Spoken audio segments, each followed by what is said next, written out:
Di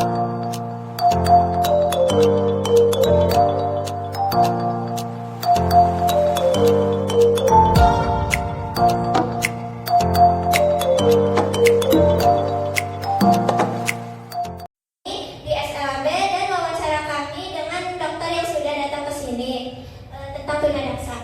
Nah, tapi sebelum itu aku punya satu pantun nih. Jalan-jalan ke Semarang. Datang-datang membawa bandeng tanpa duri. Tak kenal maka tak sayang. Izinkan kami memperkenalkan diri. Perkenalkan nama saya Akila. Perkenalkan nama saya Fadil, ketua kelompok ini. Perkenalkan nama saya Fadli. Perkenalkan nama saya Kenzi. Perkenalkan nama saya Dara. Nah, karena yang Bunda dan teman-teman sudah tahu nama kita, sekarang saya akan menjelaskan topik-topik presentasi kami. Itu akan menjelaskan pengertian tunadaksa, tujuan proyek kelima kami, hasil wawancara kami di SLB dan dengan dokter, serta kesimpulan dan insight-nya. Nah, saya akan menjelaskan topik pertama, yaitu apa sih itu tunadaksa. Tapi sebelum itu saya akan menjelaskan dari dasarnya, yaitu apa itu disabilitas. Nah, disabilitas adalah keterbatasan pada tubuh maupun pikiran yang sedikit mengganggu minatnya untuk melakukan kegiatan sehari-hari. Nah, contohnya itu tunadaksa. Kalau tunadaksa itu dalam bahasa tuna artinya rugi, sedangkan daksa artinya tubuh. Kalau digabungkan artinya itu rugi tubuh. Tapi kalau secara bahasa tunadaksa adalah disabilitas fisik yang membuat pengidapnya itu sulit untuk bergerak dan melakukan aktivitas sehari-hari. Tunadaksa itu bisa didapatkan karena dari bawaan lahir, cedera, penyakit, dan yang lain-lain. Ciri-ciri tunadaksa yaitu anggota geraknya ada yang kaku dan lumpuh, terdapat anggota gerak yang tidak lengkap dan sempurna, dan pengidapnya itu susah untuk bergerak. Nah, karena mereka punya kekurangan untuk bergerak, kadang ada tunadaksa yang menggunakan alat bantu. Saya akan menjelaskan contoh-contohnya. Yang pertama itu ada kursi roda, kruk, dan Dr. Maid, dan handstand. Tapi saya akan menjelaskan fungsi-fungsi dua alat, yaitu kursi roda dan kruk. Kalau kursi roda itu gunanya untuk membantu mobilitas penggunanya. Biasanya selain tunadaksa yang menggunakannya, orang-orang seperti yang cedera, sakit, dan yang lanjut usia juga menggunakannya. Yang kedua yaitu kruk. Alat bantu ini gunanya untuk berjalan. Biasanya kruk yang paling umum digunakan yaitu kruk ketiak, karena bisa menopang 80% berat badan yang menggunakannya. Nah, tunadaksa juga memiliki jenis-jenis. Jenis-jenisnya itu sesuai dengan tingkat keparahannya. Yang pertama itu tunadaksa ringan. Tunadaksa ringan biasanya masih bisa melakukan aktivitas dengan mandiri, tetapi terkadang membutuhkan bantuan orang lain untuk melakukan beberapa aktivitas. Contohnya itu seperti skoliosis ringan. Yang kedua itu adalah tunadaksa sedang. Nah, mereka itu tunadaksa sedang itu memengaruhi sebagian kemampuan yang menghidapnya.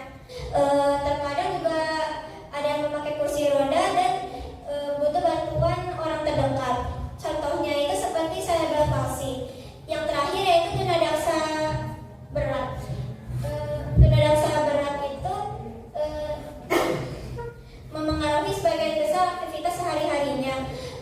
Mereka itu butuh dukungan penuh dari orang terdekatnya. Contohnya itu seperti stroke parah. Sekian dari saya. Sekarang izinkan teman saya akan menjelaskan proyek kelima kami.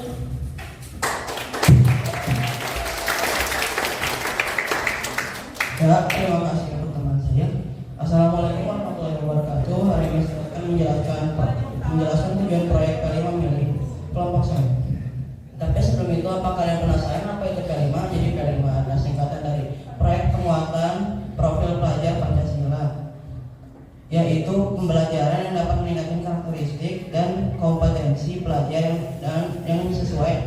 di nilai-nilai Pancasila. Nah, sekarang Bapak dan Ibu-Ibu sudah mengetahui kan apa itu P5. Sekarang izinkan saya untuk menjelaskan apa tujuan P5 milik kelompok saya. Yang pertama ada mengembangkan empati dan kepedulian. Kami ingin semua orang bisa lebih memahami apa yang mereka rasakan, apa kebutuhan mereka dan apa saja tantangan yang dibutuhkan oleh anak-anak yang berkebutuhan khusus. Kami ingin semua orang bisa lebih peduli dan pada lingkungan sekitar, khususnya anak-anak yang memiliki daya dasar. Kedua, itu melatih kerjasama dan tanggung jawab. Di dalam presentasi ini kami dibuat dalam satu tim untuk kerjasama dan sudah membuat presentasi, wawancara, dan yang lain-lain. Yang ketiga atau yang terakhir adalah meningkatkan keterampilan berkomunikasi. Dalam merancang presentasi, kami bisa membuat anak-anak yang memiliki tunadaksa bisa mengerti apa yang sedang kita presentasi. Proyek ini bukan hanya kita memberi informasi kepada anak-anak yang memiliki tunadaksa, tapi juga mengingatkan kita untuk lebih bersyukur karena kita masih memiliki tubuh yang masih sempurna dan yang masih bagus. Sekian dari saya. Sekarang teman saya akan mempresentasikan hasil rangkuman di hasil wawancara dengan guru dan murid di SLB.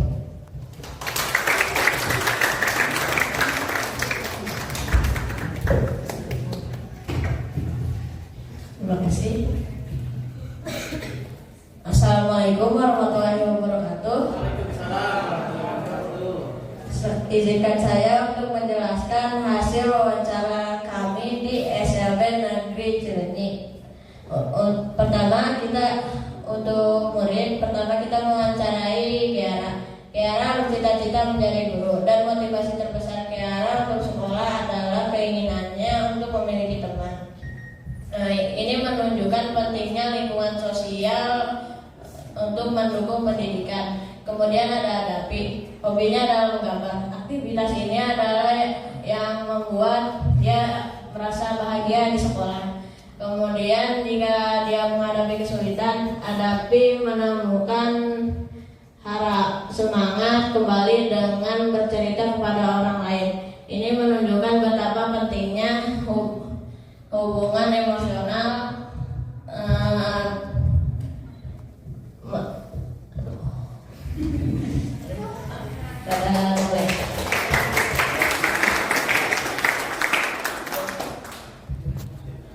untuk para guru. Pertama kami mewawancarai Pak Jai. Pak Jai mengatakan bahwa dia tidak pernah capek dalam membantu anak-anak disabilitas. Justru ia yakin bahwa mereka membutuhkan pendidikan, perhatian, dan kasih sayang. Kemudian ada Bu Asri. Bu Asri memberitahu pentingnya keaksesibilitas untuk orang-orang tunadaksa, seperti membantunya naik dan turun tangga. Kemudian ada Bu Irma. Bu Irma mengajar di SLB Negeri Cileunyi tahun 2021. Namun ia memiliki pengalaman di dunia SLB pada tahun 2010.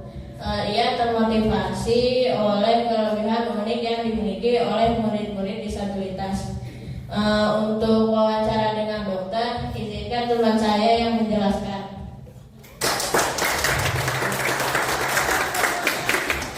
Terima kasih Pak Dian.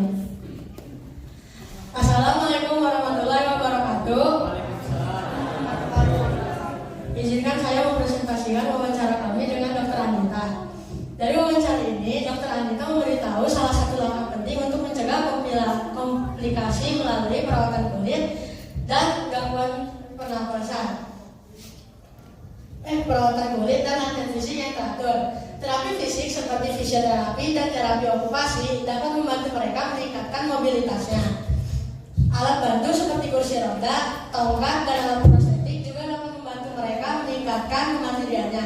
Dr. Anita juga memberitahu bahwa dukungan psikologi juga sangat penting karena kesehatan mental memiliki dampak besar pada kesehatan mereka secara keseluruhan. Manajemen nyeri juga tidak kalah penting loh. Dengan terapi yang tepat, rasa sakit dapat dikurangi sehingga pasien dapat lebih nyaman menjalani kesehariannya. Dr. Anita juga memberitahu bahwa Pentingnya untuk memperhatikan risiko kesehatan tambahan seperti sirkulasi darah atau gangguan pernapasan yang sering dialami oleh pasien tunadaksa.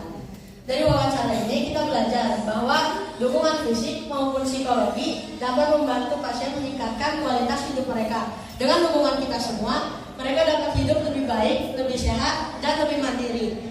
Untuk kesimpulan, teman saya akan menjelaskannya.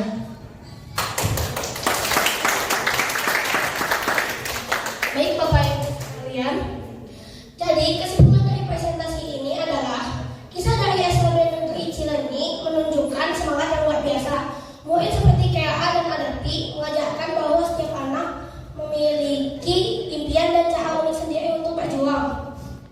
Sementara guru-guru seperti Pak Jahe, Bu Yatma, dan Bu Astri mengajarkan bahwa pendidikan itu juga tentang perhatian, kasih sayang, dan komitmen. Insan, keterbatasan tidak menghalangi impian. Dengan dukungan dari keluarga, teman, atau guru, setiap anak memiliki kesempatan untuk mencapai potensi terbaiknya. Masih banyak di antara kita yang menganggap penyandang disabilitas sebagai keterbatasan, bukan sebagai individu dengan potensi yang besar. Mereka seringkali terpinggirkan, tidak diberi kesempatan yang sama untuk berkembang, dan bahkan dianggap tidak dapat berkontribusi. Padahal mereka juga berhak untuk meraih impian mereka dan ikut berkontribusi. Mari kita buka mata dan hati kita untuk mereka yang berbeda. Setiap orang tanpa terkecuali berhak mendapatkan kesempatan yang sama.